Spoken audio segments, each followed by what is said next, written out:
वापस चले जाएं, मेरी बस्ती में किसी को ये बात ना बताना कि अल्लाह ने मेरे इस अमल के बदले में, मेरे इस नेकी के बदले में, मेरे हज के बदले में 2 लाख हाजियों का हज कबूल किया है। उसने कसम देकर के वापस किया, मगर ख्याल था या अल्लाह ये क्या हो गया, मैं तो हज को भी नहीं गया, मेरे बदले में, मेरे सदके में 2 लाख हाजियों का हज कैसे कबूल हो सकता है। ये सोचते सोचते आंख लगी है, ख्वाब में मुस्तफा तशरीफ ले आते हैं। अजीब मंजर था, एक बादल मदीने की जमीन से उठा और गुलाम के आंगन में बरसा, और नूर की बरसात में जो चांद चमका था, दुनिया अब्दुल्ला का लाडला कहती है, फातिमा का बाबा कहती है, जैसी वो चांदनी छटी है, हुजूर का जलवा सामने था। गुलाम बिस्तर से उठा, कदम पकड़े, मदीने वाले आने की जहमत कैसे की है, हुजूर इशारा कर देते, मैं उड़ के आ जाता। मुस्तफा फरमाते हैं, तूने हज जाते वक्त अपने हज का सारा पैसा मेरी बेटी के कदमों पे लौटा दिया, और जब बख्तियार काकी ने बताया तुझे यकीन नहीं आ रहा था, सोन उसकी बात की गवाही देने मदीने से मोहम्मद चल के खुद तेरे घर तक आ गया है। एक मोची था, मोची समझते हैं ना, जूती सिलने वाला। मैंने कहा था इश्क तो किसी के भी दिल में उतर सकता है। मोची था तो उसे बड़ा इश्क था हुजूर से। बगदाद की जमीन का रहने वाला था। उसने रोज एक एक आना बचाया का जिस दिन सफर के खर्च का इंतजाम हो जाएगा उसी दिन मदीना शरीफ को रवाना हो जाऊंगा। बरसों की मेहनतों के बाद उसके पास कुछ पैसे इकट्ठा हुए, जिससे सवारी खरीदी, ज़ादे राह का इंतजाम किया, कुछ पैसे थे। और फिर जब हज का इरादा किया, कितने अच्छे लोग थे, आलिमों से मशवरा लेते थे। आज तो मौलवी मशवरा दे तो कहता चुप रहो, तुम्हें पता क्या दुनिया में हो क्या रहा। ये कह के मौलवियों को चुप करा दिया जाता है, तुम्हें क्या पता दुनिया में क्या हो रहा है। खुदा की कसम, जितना ये जानते हैं इतना साइंसदान भी नहीं जानते। हाँ, ये मुस्तफा के वारिस हैं, ये मुस्तफा के वारिस हैं। तो हज जाने लगा, उसने लोगों को दावत के तौर पे बुलाया। होता ना जब कोई बंदा हज के लिए जाता है तो दोस्तों अहबाब की दावत करता, उसने भी दावत की। एक आलिम साहब आए दावत के लिए, खाना खाने के लिए बैठे, हज करने जा रहे हो? कहा हाँ। कहा थोड़ा सा एक काम करो। कहा क्या? कि कल जाते जाते ना लोगों से माफी मांग जाना, अगर किसी का दिल टूटा होगा तो हुजूर नाराज हो जाएंगे। कभी हमें ख्याल आया हम हज को जा रहे हैं, माँ की खैरियत पूछी कि नहीं पूछी? बंदा उम्रे के चक्कर पे चक्कर लगा रहा है, माँ को 10 रुपए की दवा दिलाने की तौफीक नहीं। तुम्हें क्या लगता हुजूर ऐसे उम्रे को कबूल करेंगे? मुझे बताओ तो सही। आज बेटा माँ के 10 रुपए की दवा दिलाते वक्त माथे पे कितनी लकीरें डाल के कहता कितने खर्चे उठाऊं मैं। हर साल उम्रे को जाने वाले, माँ बाप को दवा ना दिलाने वाले, सच बता उम्रा करने क्यों गया था? सिर्फ इसलिए ताकि दुनिया तुझे कहे ये वो है जिसका महीना मदीने में गुजरता है। दुनिया के नामो नमूद के लिए, दुनिया में तू अपनी वाह हासिल करने के लिए। भाई किसी का दिल दुखा के ना जा, दिल दुखा के ना जा। वो कहने लगे सुन, कहां जा रहा है? कहा हज के लिए। कहा सुबह सबसे पहले माफी मांग लेना, कहीं किसी को अनजाने में तुझसे तकलीफ ना पहुंची। सुबह उठा, सबके दरवाजे पे गया, शहर के बाहर माफी मांगते मांगते एक दरवाजे पे पहुंच गया। खटखटाया, कौन? कहने लगा मैं। अपना नाम बताया उसने। किस लिए आए हो? कहा मदीना शरीफ जा रहा था, बस माफी मांगने आया हूं, कोई खता हो गई हो तो माफ कर देना। अंदर से खातून की आवाज आई, हमारे घर में कोई मर्द नहीं है। तो ये सुन के आप कहने लगे क्या हुआ मर्दों को? तो उसने कहा ये ना पूछ, तेरे सवाल का जवाब मिल गया, चला जा। वो वापस पलटा ना तो उसे गोश्त की खुशबू आई। वापस आया, कहने लगा थोड़ा सा गोश्त मिलेगा? अल्लाह अकबर, थोड़ा सा गोश्त मिलेगा? खातून की अंदर से आवाज आई, हो जाने वाले, ये गोश्त तेरे लिए हराम है, हमारे लिए हलाल है। तेरे लिए हराम है, मेरे लिए हलाल है। अल्लाह अकबर। बस वहीं उस हाजी का दिमाग रुक गया। कहने लगा कलमा हुजूर का पढ़ती हो? कहा हाँ। मुसलमान हो? हाँ। कहा फिर जब शरीयत एक है तो फिर हुक्म एक क्यों नहीं? उसने कहा ये ना पूछ, वापस चला जा। उसने कहा बताओ तो सही, आखिर इसमें क्या राज है?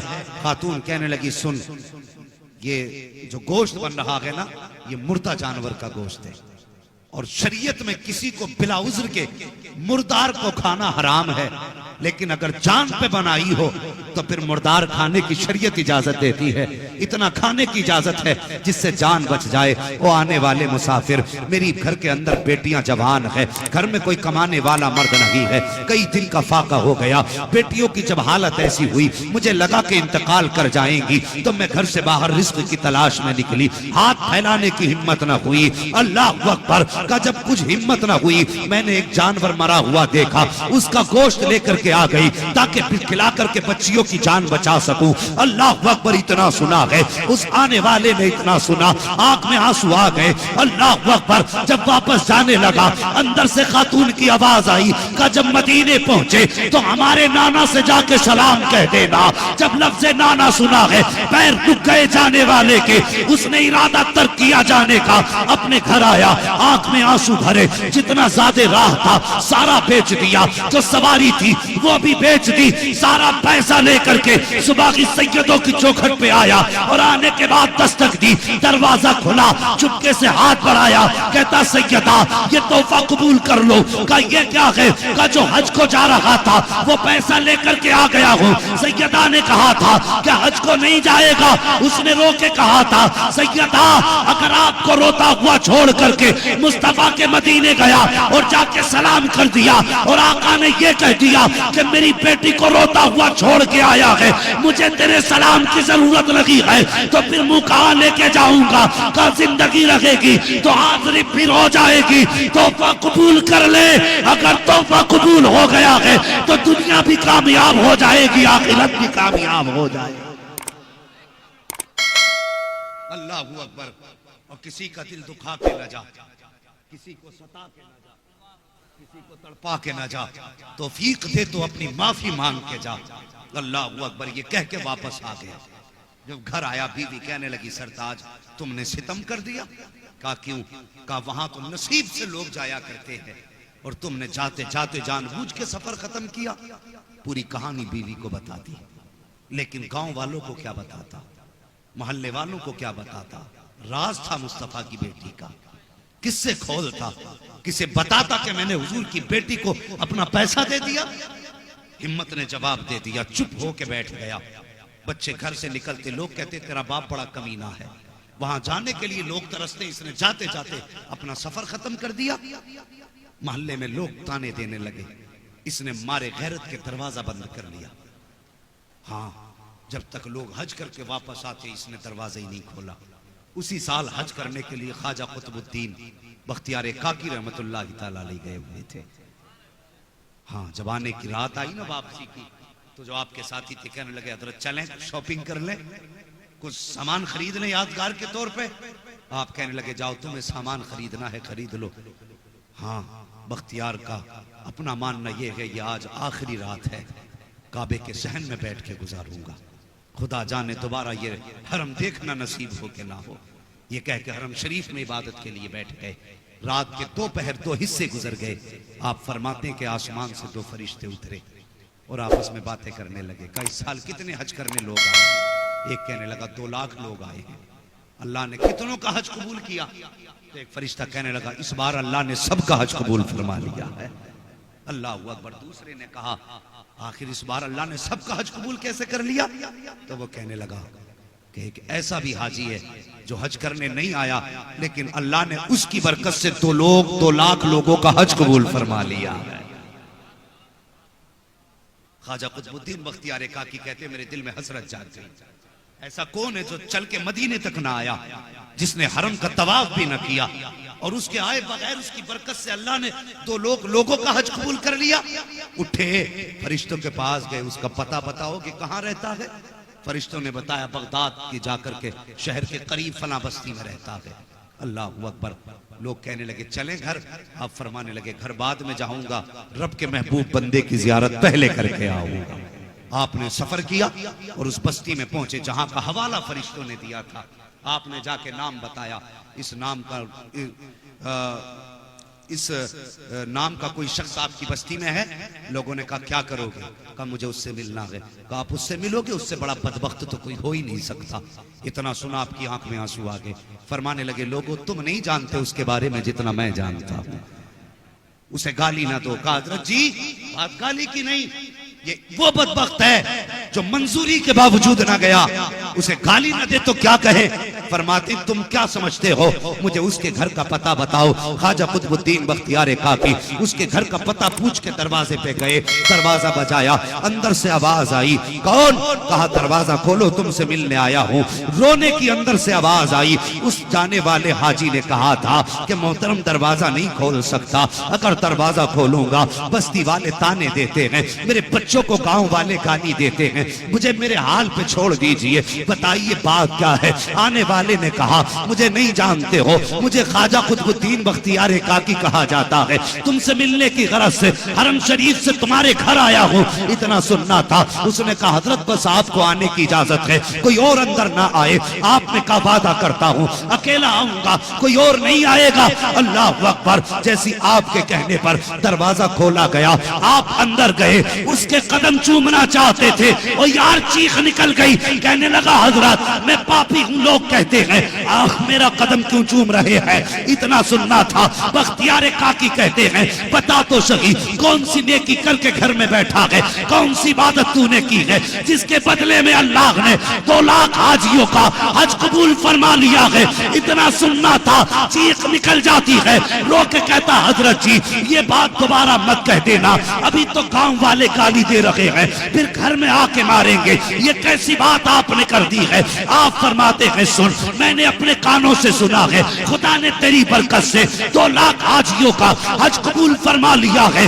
ना सुनना था। रो के कहता हजरत वापस चले जाए, मेरी बस्ती में किसी को ये बात ना बताना कि अल्लाह ने मेरे इस अमल के बदले में, मेरे इस नेकी के बदले में, मेरे हज के बदले में 2 लाख हाजियों का हज कबूल किया है। उसने कसम देकर के वापस किया, मगर ख्याल था या अल्लाह ये क्या हो गया, मैं तो हज को भी नहीं गया, मेरे बदले में, मेरे सदके में 2 लाख हाजियों का हज कैसे कबूल हो सकता है? ये सोचते सोचते आंख लगी है। ख्वाब में मुस्तफा तशरीफ ले आते हैं। अजीब मंजर था।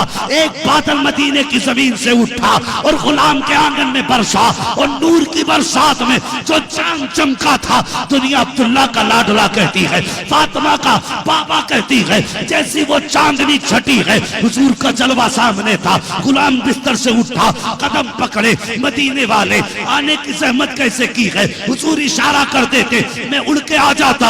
मुस्तफा फरमाते हैं तूने हज जाते वक्त अपने हज का सारा पैसा मेरी बेटी के कदमों पे लौटा दिया, और जब बख्तियार काकी ने बताया तुझे यकीन नहीं आ रहा था, सोन उसकी बात की गवाही देने मदीने से मोहम्मद चल के खुद तेरे घर तक आ गया है।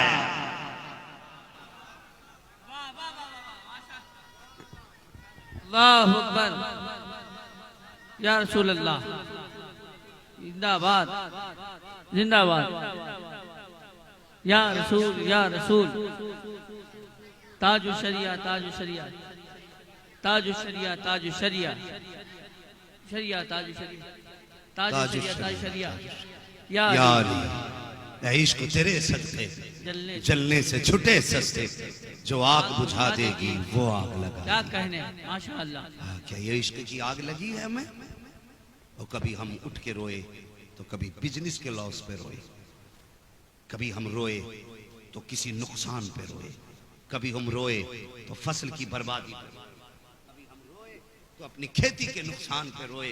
और यार कभी उठ के मदीना शरीफ की याद में रो लिया कर, कभी हुजूर के मदीने की याद में रोया कर। खुदा की कसम जिस दिन ये इश्क पैदा हो गया ना, खुली आंखों से तुझे मदीने वाले मुस्तफा का दीदार हो जाएगा, हुजूर का दीदार घर बैठे बैठे हो जाएगा। हाँ, ये वो लोग थे जिन्होंने बिंदे के हुजूर से इश्क किया, जिन्होंने बिंदे के हुजूर से प्यार किया। अगर ऐसे आशिकों की कहानी बताऊं तो रात छोटी पड़ सकती है, लेकिन बातें मुकम्मल नहीं हो सकती। हाँ, जिंदगी खत्म हुई और कलम सूख गए, तेरे औसाफ का एक बाप भी पूरा ना हुआ। इश्क करो हुजूर से जवानों, हुजूर मुजाहिद मिल्लत का यही पैगाम अपने दिल में रखो। हाँ, इश्क करो।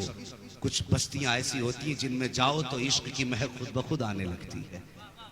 हाँ, कभी धामनगर शरीफ जाओ तो ऐसा लगता है जैसे इश्क का लोबान सुलग रहा है। अल्लाह किस्मत साथ दे दे तो इमाम अहमद रजा की तुरबत अनवर पे जाओ, अजीब ही खुशबू निकलती है आपके मज़ारे पुरअनवार से। हाँ, ये आशिकों के ठिकाने हैं, ये आशिकों के ठिकाने हैं जिन पे मुस्तफ़ा ने खास करम फरमाया है। और कभी मुरादाबाद आना हो जाए, हुजूर सदरुल्लाह फाजिल की चौखट पे आ जाओ, आके देखो उनकी चौखटों पे। वाह वाह खुदा वाह, की कसम, माशाअल्लाह, ये वो बारगाहें हैं जहाँ पे जाहिर भी सवारे जाते हैं, बातिन भी सवारे जाते हैं। माशाअल्लाह, सुभान अल्लाह, सुभान अल्लाह। करम। खामखाएं नहीं, इल्ला माशाअल्लाह खामखाएं रह गई हैं। आज सीधे साधे लोगों का पीर बन के लोगों ने ईमान लूटना शुरू कर दिया, हक है, ईमान लूटना शुरू कर दिया। हक। हाँ, अल्लाह माफ फरमाए। कितनों के तो ऐसे अमरोहा में हमारे एक जमात है, अमरोहा में वो कहते हैं नमाज की जरूरत ही नहीं। माज़अल्लाह, सोच तो सही, मेरा नबी अगर मुसल्ले पे खड़ा हो, अल्लाह आयत नाजिल फरमा दे, या अय्युहल मुज़्ज़म्मिल कुमिल लैला इल्ला कलीला। माशाअल्लाह, हैं? महबूब से रब कह रहा, महबूब कयाम कर मगर ज्यादा लंबे न कर। आहा, महबूब के इतने लंबे कयाम कि रब खुद फरमाया महबूब कुछ हराम भी कर ले। और जब पैगंबर जिन पे कुरान उतरा, जिन पे नमाज उतरी, अगर उनको नमाज माफ नहीं तो इस दो टांगों के जानवर को नमाज कैसे माफ हो सकती? क्या कहना, क्या कहना, बेशक बेशक। कितनी सादा दिल कौम है ये। हम ऐसे लोगों के झांसे में आ जाते। खुदारा पीर तलाश करो ना तो ऐसा तलाश करो जिसकी नजर जेब पे ना हो, मुरीद के दिल पे हो। जेब वाला ढूंढोगे यही मर के रह जाओगे, दिल वाला ढूंढोगे इधर हाथ में हाथ आएगा, उधर रिश्ता मदीने वाले से जुड़ जाएगा। हाँ, कुर्बानी करते हैं ना बकरीद पे लोग, बोलो आपसे जानवर का पैसा लेने नहीं आया, सिर्फ बताइए कुर्बानी करते कि नहीं? तो कुर्बानी का जानवर कितना छान फटक के लाते हो? नाक देखेंगे, कान देखेंगे, आंख देखेंगे, हैं? ये कुर्बानी का जानवर। और जब पीर बनाते हो तो आंखें बंद कर गई, न सोचे न समझे, बहुत पहुंचा हुआ है, तसव्वुर में नमाज पढ़ लेता है। तसव्वुर में नमाज आती है तुझे, तसव्वुर में खाना नहीं आता। छह छह ठैम निकल लिया, हराम हलाल की तमीज नहीं, और खाता चला जा रहा है। नमाज के बाद तसव्वुर में पढ़ ली। अगर नमाज तसव्वुर में पढ़ रहा है तो खाना भी तसव्वुर में खाना। अगर 3 दिन में मक्खी ना बैठने लगे मुंह पे तो फिर नाम बदल देना। हमें पता बेटे तुम्हारे पास रूहानियत नहीं, यही रोटी की ताकत है। रूहानियत उनके पास थी जिन्होंने 7 दिन फाका किया, लेकिन खुदा की कसम दुनिया जानती है सारी नमाज उन्होंने खड़े होकर अदा की। हाँ, तो ऐसी जमात से बचिए और उस जमात के पास जाइए जो तुम्हारे जाहिर को भी जानता हो, बातिन को भी जानता हो। वो जमात अल्लाह वालों की जमात है। और ऐसे लोग उसी जमात में मिलेंगे जिस जमात का ताल्लुक हमारी बरेली शरीफ से होगा। हाँ, टंके की चोट पे कहते हैं, जिसका ताल्लुक बरेली से होगा उसी जमात में अल्लाह वाले होंगे। अल्लाह वाले होंगे।